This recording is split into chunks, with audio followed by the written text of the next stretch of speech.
Welcome back. Today we're going to do a little bit more study on that topic we did before, and it has to do with racial identity, is what it is.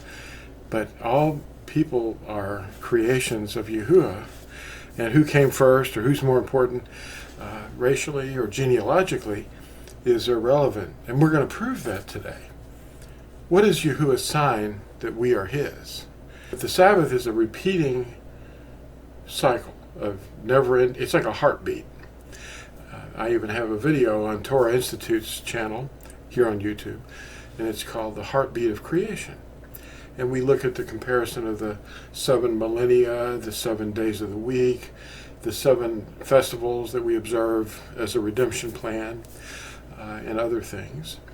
But this is becoming really strange today because there's teachers out there that have the idea that the sign forever is the sign of slavery, as if there's something to do with skin color and slavery, and there's no relationship between those two things.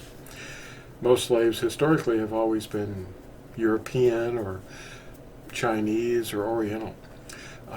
There's been a few dark-skinned slaves by comparison.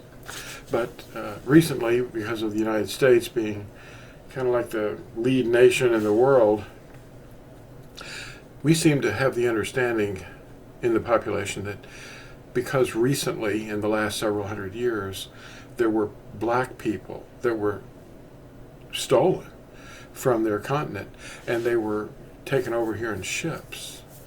But some of the biggest slave owners were themselves black.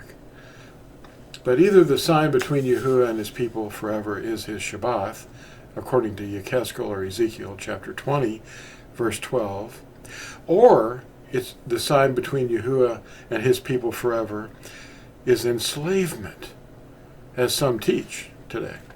The blessings are also mentioned in Devarim 28, along with the blessings and cursings, but no one seems to bring that up as a means to identify the chosen. Well, the blessings are just as equally a sign of Yahuah's sign as enslavement, but that never comes up. Slaves have been and still are in the world, and have all shades of skin color.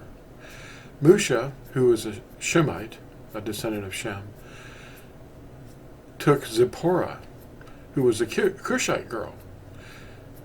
That's a different lineage. She was the daughter of a king in the land where he had fled to. And Arabia, that's where the Mount Sinai is, the real one. And Yushay, who was her father, gave permission to take her as his wife, and had a child, a male child. And this Cushite girl, Zipporah, who, by the way, her name means bird. She must have been beautiful. In fact, the word is associated with beauty.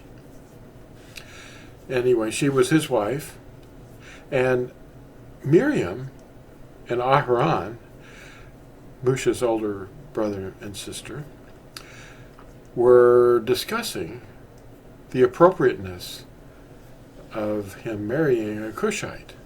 Well, Yahuah listened to them their conversation, and he struck Miriam leprous for this judgment that she was making against the girl. So some teachers claim that slavery is the sign, and they equate dark skin with slavery, but that's untrue. That's not necessarily the case at all. Besides this, the life in each of us is in the blood, not the skin. That's according to Uikra 17. Uikra is a Hebrew word that means, and he called. And they call it the book of Leviticus. That's chapter 17. Just read that.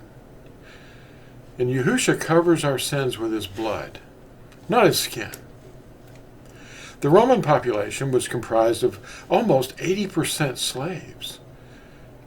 A tribune told Paul that he purchased his freedom at a high price. Acts 22, verse 28. Paul was free from the day of his birth. Paul also warned us of divisions. And at Titus 3, verse 9, he said to avoid fables and endless genealogies that only lead to arguments and folly. He was condemning the idea of people believing that they were more important than others, which is the sin of pride. Yahuah looks upon the heart, not upon the outward appearance. That's according to 1 Samuel 16, verse 7. Mankind looks upon the outward appearance. Thank you all for watching, and be sure to tune in for the next short video. Bye.